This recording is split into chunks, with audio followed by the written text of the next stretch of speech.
നെറ്റ്ഫ്ലിക്സിലൂടെ ഏറ്റവും റീസെൻ്റ് ആയിട്ട് പുറത്തിറങ്ങിയ ഒരു സീരീസാണ് Avatar the Last Airbender എന്ന് പറയുന്നത്.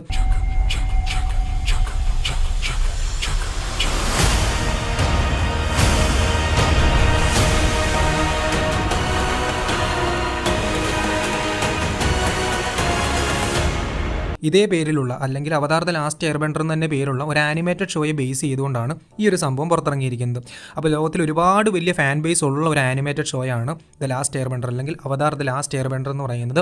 അപ്പോൾ അതിൻ്റെ ഒരു ലൈവ് ആക്ഷൻ പതിപ്പ് ഇറക്കുക എന്ന് പറഞ്ഞു കഴിഞ്ഞാൽ അത്രയ്ക്കും സിമ്പിളായിട്ടുള്ളൊരു പരിപാടിയല്ല. ഇതിനു മുൻപ് അങ്ങനെ ഒരു ലൈവ് ആക്ഷൻ പതിപ്പ് സിനിമ ഇറക്കാൻ നോക്കി ആ ഒരു സിനിമ 8 നില പൊട്ടിപ്പോയിട്ടുണ്ട്. അപ്പം അങ്ങനെ ഒരു വലിയ റിസ്ക് മുന്നിൽ വെച്ചുകൊണ്ടാണ് നെറ്റ്ഫ്ലിക്സ് ഇങ്ങനെ ഒരു സീരീസ് റിലീസ് ചെയ്യാൻ തീരുമാനിച്ചത്. ആൻഡ് എനിക്ക് ഈ ഒരു സംഭവം കണ്ടു കഴിഞ്ഞപ്പോൾ തന്നെ, അതായത് 8 എപ്പിസോഡുള്ള Avatar the Last Airbender എന്ന് പറയുന്ന ലൈവ് ആക്ഷൻ സീരീസ് കണ്ടു കഴിഞ്ഞപ്പോൾ തന്നെ മനസ്സിലായി ഇതൊരു പെർഫെക്റ്റ് അഡാപ്റ്റേഷനാണ്. അതായത് ആ ഒരു ആനിമേറ്റഡ് ഷോയോട് ഒരുപാട് നീതി പുലർത്തുന്ന രീതിക്കാണ് ഈ ഒരു സീരീസ് പുറത്തിറങ്ങിയിട്ടുള്ളത്. അത്യാവശ്യം ഗംഭീരമായിട്ട് തന്നെ അവർ ആ ഒരു സംഭവമൊക്കെ സെറ്റാക്കി വെച്ചിട്ടുണ്ട്. ഇതിലെനിക്ക് ഏറ്റവും ഇഷ്ടപ്പെട്ടത് ഇതിലെ വിഷ്വൽസ് ആണ്. കാരണം ആ ഒരു വേൾഡിന് ആപ്റ്റ് ആവുന്ന രീതിക്കുള്ള ഗംഭീര വിഷ്വൽസ് ഇവർ കൊടുത്തിട്ടുണ്ട്. ഈവൻ ആ ഒരു വേൾഡിലെ പല സ്ഥലങ്ങളെയും അതുപോലെ തന്നെ പല ക്യാരക്ടേഴ്സിനെയൊക്കെ ഒരുക്കി വെച്ചിരിക്കുന്ന ആ ഒരു വിഷ്വൽ എഫക്ട്സും കാര്യങ്ങളൊക്കെ വളരെ ഗംഭീരമായിരുന്നു, ഒരു രക്ഷയില്ലായിരുന്നു. അതുപോലെ തന്നെ ക്യാരക്ടേഴ്സിന് കൊടുത്തിരിക്കുന്ന കോസ്റ്റ്യൂം ഡിസൈനിങ്ങും കാര്യങ്ങളും ഗംഭീരമായിരുന്നു. പിന്നെ ആക്ഷൻ സീക്വൻസുകൾ എടുത്തു പറയണം, മാരക ഐറ്റം. പിന്നെ ബാക്ക്ഗ്രൗണ്ട് സ്കോർസ് അവർ ആ ഒരു ഒറിജിനൽ ആനിമേറ്റഡ് ഷോയിലെ തന്നെ സംഭവങ്ങൾ ഇങ്ങോട്ടും എടുത്ത് വെച്ചിട്ടുണ്ട്. അതായത് അഗ്നിക്കായ് BGM ഒക്കെ ക്ലൈമാക്സിൽ വരുന്നുണ്ട്, തുടക്കത്തിൽ മെയിൻ അവതാർ BGM ഒക്കെ വരുന്നുണ്ട്. അങ്ങനെ ആ ഒരു ആനിമേറ്റഡ് ഷോയ്ക്കകത്ത് നമുക്ക് കേൾക്കുവാൻ സാധിക്കുന്ന ഒരുപാട് ഗംഭീരമായിട്ടുള്ള ഐറ്റംസ് അല്ലെങ്കിൽ ഒരുപാട് ഗംഭീരമായിട്ടുള്ള ബാക്ക്ഗ്രൗണ്ട് സ്കോർസ് ഇവിടെയും കൊണ്ട് കയറ്റി വെച്ചിട്ടുണ്ട്. അതൊരു നല്ല തീരുമാനമായിട്ട് തോന്നി. കാരണം ആ ഒരു ഷോയ്ക്ക് അല്ലെങ്കിൽ ആ ഒരു വേൾഡിനോട് നമുക്കൊരു കണക്ഷൻ തോന്നണമെന്നുണ്ടെങ്കിൽ ആ ഒരു ബാക്ക്ഗ്രൗണ്ട് സ്കോർസ് അവിടെ വേണം. ഒരു ഇമോഷണൽ അറ്റാച്ച്മെൻറ്റ് അല്ലെങ്കിൽ ഒരു നൊസ്റ്റാൾജിക് ഫീലൊക്കെ ആ ഒരു ബാക്ക്ഗ്രൗണ്ട് സ്കോർസ് കൊണ്ടുവച്ചപ്പോഴത്തേനും തോന്നി. അല്ലെങ്കിൽ നമുക്കൊരു കുറച്ചും കൂടി ഒരു അട്രാക്ഷൻ അതിനോട് തോന്നും. പിന്നെ എടുത്ത് പറയേണ്ടത് ഇതിലെ കാസ്റ്റിംഗ് ആണ്. അതായത് ഗംഭീര കാസ്റ്റിംഗ് നടന്നിട്ടുണ്ട്, അത് പറയാണ്ടിരിക്കാൻ വയ്യ. പല ആളുകൾക്കും ക്രിഞ്ചായിട്ടും അതുപോലെ തന്നെ ചില ആക്ടേഴ്സിൻ്റെ മോഡലൊന്നും എക്സ്പ്രഷൻ വരാണ്ടുമൊക്കെ തോന്നും. പക്ഷേ എന്നെ സംബന്ധിച്ച് ഇതൊരു പെർഫെക്റ്റ് കാസ്റ്റിംഗ് ആയിട്ടാണ് തോന്നിയത്. കാരണം എന്താണെന്ന് വെച്ച് കഴിഞ്ഞാൽ ഇതിൽ കട്ടാരയുടെ ക്യാരക്ടർ ഒഴിക്കുക, അതായത് കട്ടാര എന്ന് പറയുന്ന ഒരു മെയിൻ ക്യാരക്ടർ ഈ ഒരു അവതാർ ദ ലാസ്റ്റ് എയർ ബെൻഡറിൽ തന്നെ വളരെ മെയിൻ ആയിട്ടുള്ള ക്യാരക്ടറാണ്. ആ ഒരു ഒറ്റ ക്യാരക്ടർ ഒഴികെ ബാക്കി ഓൾമോസ്റ്റ് എല്ലാ ക്യാരക്ടേഴ്സിനെയും നല്ല പോലെ ഗവേഷണം നടത്തി റിസർച്ച് നടത്തിയിട്ടാണ് ഇതിൻ്റെ ക്രിയേറ്റേഴ്സ് കൊണ്ട് വെച്ചിട്ടുള്ളതെന്ന് നമുക്ക് മനസ്സിലാകും.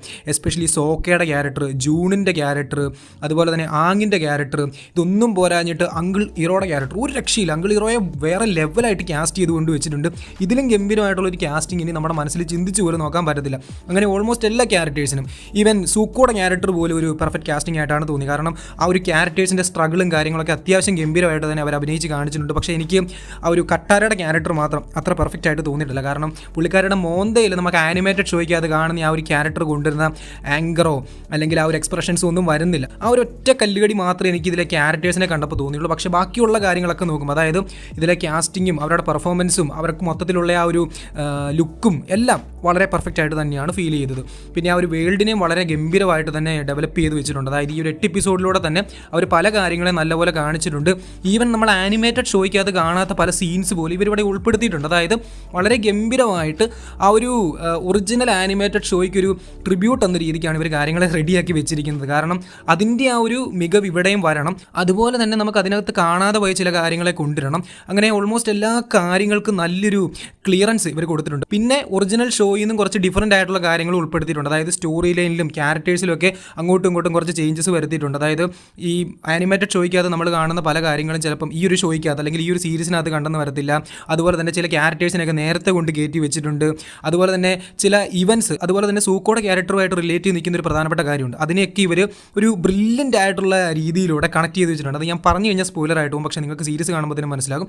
ആനിമേറ്റഡ് ഷോയുടെ ഒരു കോർ ഫാൻ ആണെന്നുണ്ടെങ്കിൽ ഈ ഒരു സീരീസ് നിങ്ങളെ തീർച്ചയായിട്ടും ഇഷ്ടപ്പെടുത്തിയിരിക്കും.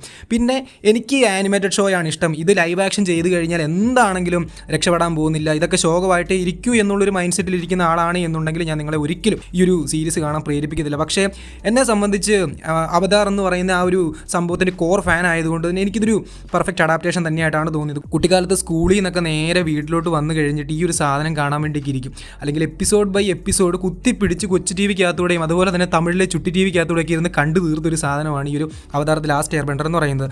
അതുപോലെ തന്നെ 2-3 വർഷം മുന്നേ ഞാൻ ഈ ഒരു സാധനം വീണ്ടും ഇരുന്ന് കണ്ടായിരുന്നു. അതായത് നമ്മുടെ സീരീസും സിനിമയൊക്കെ ഒരു വലിയ സംഭവമായിട്ട്, അല്ലെങ്കിൽ നമ്മുടെ കൊറോണ ടൈമിൽ വലിയൊരു സംഭവമായിട്ട് മാറിയ സമയത്ത് ഞാൻ ഈ ഒരു സംഭവം റീവാച്ച് അടിച്ചിരുന്നു. അന്ന് ഒരു ഗംഭീര ഫീലാണ് കിട്ടിയത്. ആ ഒരു സെയിം കൈൻഡ് ഓഫ് ഫീൽ തന്നെയാണ് എനിക്ക് ഈ ഒരു ലൈവ് ആക്ഷൻ ഈ അടുത്തിരുന്ന് കണ്ടപ്പോഴും കിട്ടിയത്. അതായത് അവതാറിനോടും ആ ഒരു വേൾഡിനോടും മൊത്തത്തിലുള്ള ആ ഒരു സംഭവത്തിനോടും ഉള്ളൊക്കെ ആ ഒരു നൊസ്റ്റാൾജിയ പോയിട്ടില്ല, അത് മനസ്സിൽ തന്നെയുണ്ട്. ആ ഒരു നൊസ്റ്റാൾജിയൊക്കെ ഒന്നും കൂടെ ഊട്ടി ഉറപ്പിക്കാൻ ഈ ഒരു സീരീസിന് സാധിച്ചിട്ടുണ്ട് എന്ന് എനിക്ക് മനസ്സിലായിട്ടുണ്ട്. അങ്ങനെ ഒരു ഗംഭീര അഡാപ്റ്റേഷൻ, വേറെ ഒന്നും പറയാനില്ല. ലാഗ് അടിപ്പിക്കത്തൊന്നുമില്ല, ഗംഭീരമായിട്ട് മേക്ക് ചെയ്തിട്ടുണ്ട്. കാണാത്തവരായിട്ടുണ്ടെങ്കിൽ ട്രൈ ചെയ്യുക. It's A good show.